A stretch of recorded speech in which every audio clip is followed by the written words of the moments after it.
All right, welcome to The Explainer. Today, we are going to break down one of the market's most profitable and, let's be honest, most confusing sectors banking.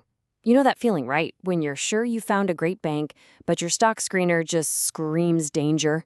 Yeah, if that sounds familiar, you're in exactly the right place. We're going to get you from that frustration to analyzing these stocks like a real pro. So, you've definitely been there. You punch in a top-tier bank, say an ICICI or an HDFC, into your favorite stock screener. And boom, all you get back are red flags. It's super frustrating. But here's the thing. What if the problem isn't the bank? What if it's not even you?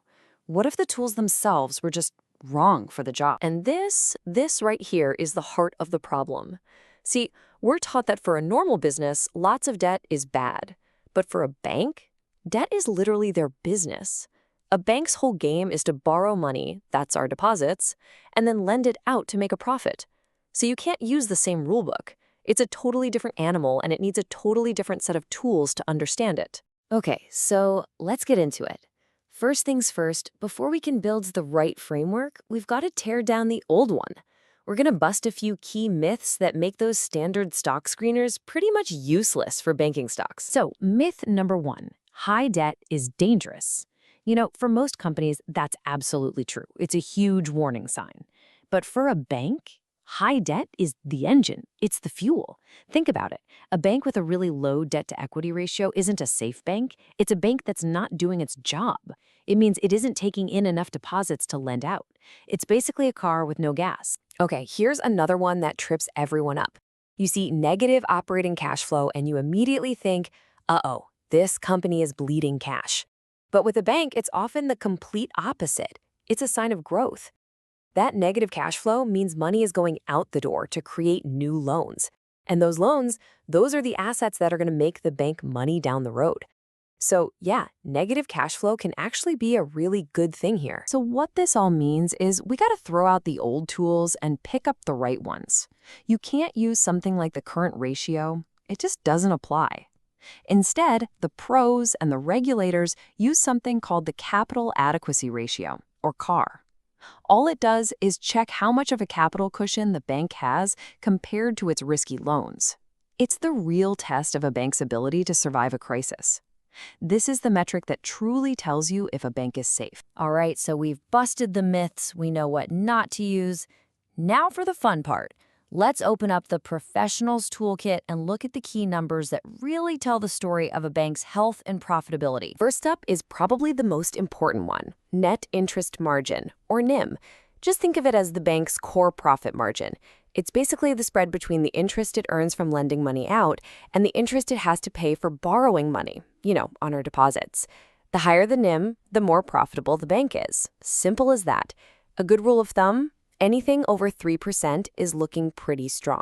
And hey, let's look at some real numbers from the first quarter of fiscal year 25. You can see right away how this plays out. ICICI Bank is just crushing it with a NIM of 4.36%. That's not just a number, that's proof that they are incredibly good at pricing their loans and managing their costs to squeeze out more profit than their competition. Okay, next up is a metric I love, called the CASA ratio. This is where the real magic happens for a bank's profitability. CASA just stands for current accounts and savings accounts. And why is this so important? Because this is basically free money for a bank. Current accounts pay zero interest, and savings accounts pay next to nothing. So the more deposits a bank has in these CASA accounts, the cheaper its funding is, and that goes straight to the bottom line. And when you look at the data, wow. SBI is the undisputed king of CASA. I mean, look at that, almost 45%. That is a massive, massive competitive advantage. It's a deep financial moat that's been built over decades of trust and just having a branch on every corner. This massive pool of cheap, stable money is SBI's superpower, for sure. All right, time for a health check. Let's talk about gross non-performing assets, or NPA. This is the bank's report card on its lending. It tells you straight up what percentage of their loans have gone sour. It's the single best indicator of how good their risk management is. And with this one, the rule is simple. Lower is always better. For a big bank, getting that number under 2% is considered excellent. And this This is where HDFC Bank just flexes its muscles. A gross NPA of just 1.33%, that is absolutely best in class. And a number that low doesn't happen by accident. It's the result of decades of disciplined lending and a really conservative culture when it comes to risk. It's why investors have always been willing to pay a premium for HDFC stock. Okay, so now you know what to look for. But the big question is, where do you actually find this data? Well, I'm going to tell you to do something radical. Forget the screeners. I'm going to show you the simple, direct method the pros use to get the real numbers straight from the horse's mouth. And you'll be surprised how easy this is. It's just 3 simple steps. Step 1, you just Google the bank name plus investor presentation and the quarter you want. Step 2, that'll take you to their investor relations website. Just find and download the latest PDF. Trust me, these presentations are made for analysts, so all the juicy data is right there. And step 3, my favorite trick, just hit Control F and search for NIM, CASA, or NPA. Bam! You'll have the exact data the pros are looking at in seconds. We like to call this the Saturday afternoon method. Yeah, it sounds a little old school, right? Spending a bit of time actually downloading a PDF instead of just clicking a button on a screener. But I'm telling you, that little bit of manual, focused work gives you insights and a feel for the company that no automated tool can ever give you. All right, you ready? This is the main event. We have the tools, we know where to get the data. Now it's time to put it all into practice. Let's have a proper showdown between 3 of India's banking giants and see how they stack up using our new framework. First up in the ring, you've got HDFC Bank, and I call this its quality fortress. That tiny 1.33% gross NPA, that's not just a statistic. That's the wall of the fortress. It represents a level of risk management that every other bank is envious of, and it's the foundation of why this bank has always been a premium name. Next, we have SBI's secret weapon, its low-cost moat. Just look at that. Almost half of all its money comes from those super cheap CASA deposits. This is a powerful structural advantage that comes from being, well, SBI.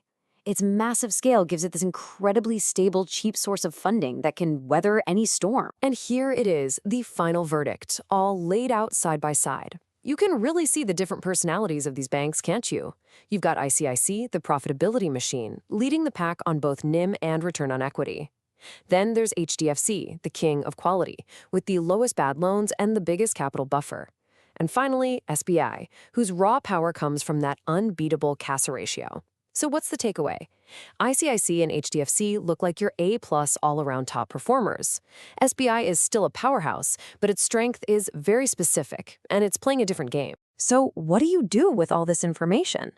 This is the last and maybe the most important piece of the puzzle. How to turn all this analysis into a real decision that actually fits your personal investment style. And the big lesson here is that there's no single best bank for everyone. It all depends on what you're looking for. Are you an aggressive growth investor? Well, ICICI, with its high NIM and ROE, is probably your speed. Do you prioritize safety and quality over everything else? Then HDFC is your fortress. Or maybe you want incredible scale, stability, and solid dividends backed by the government? Well, then SBI is a really compelling story. So let's just lock this all in. This is your new mastery checklist for analyzing any bank. First, ditch the generic screeners. Second, go straight to the investor presentations to get the real data. Third, master that core toolkit, NIM, CASA, and NPA. Also, remember to look at trends over time, not just one single quarter. And finally, never forget that the market will always reward true quality and growth with a premium price. So there you have it. You now have the exact framework, the same tools, and the same methods that professional analysts use every single day. You've seen how to look past the noise and really understand what makes these banking giants tick. So the only real question left is, which bank story are you going to uncover first?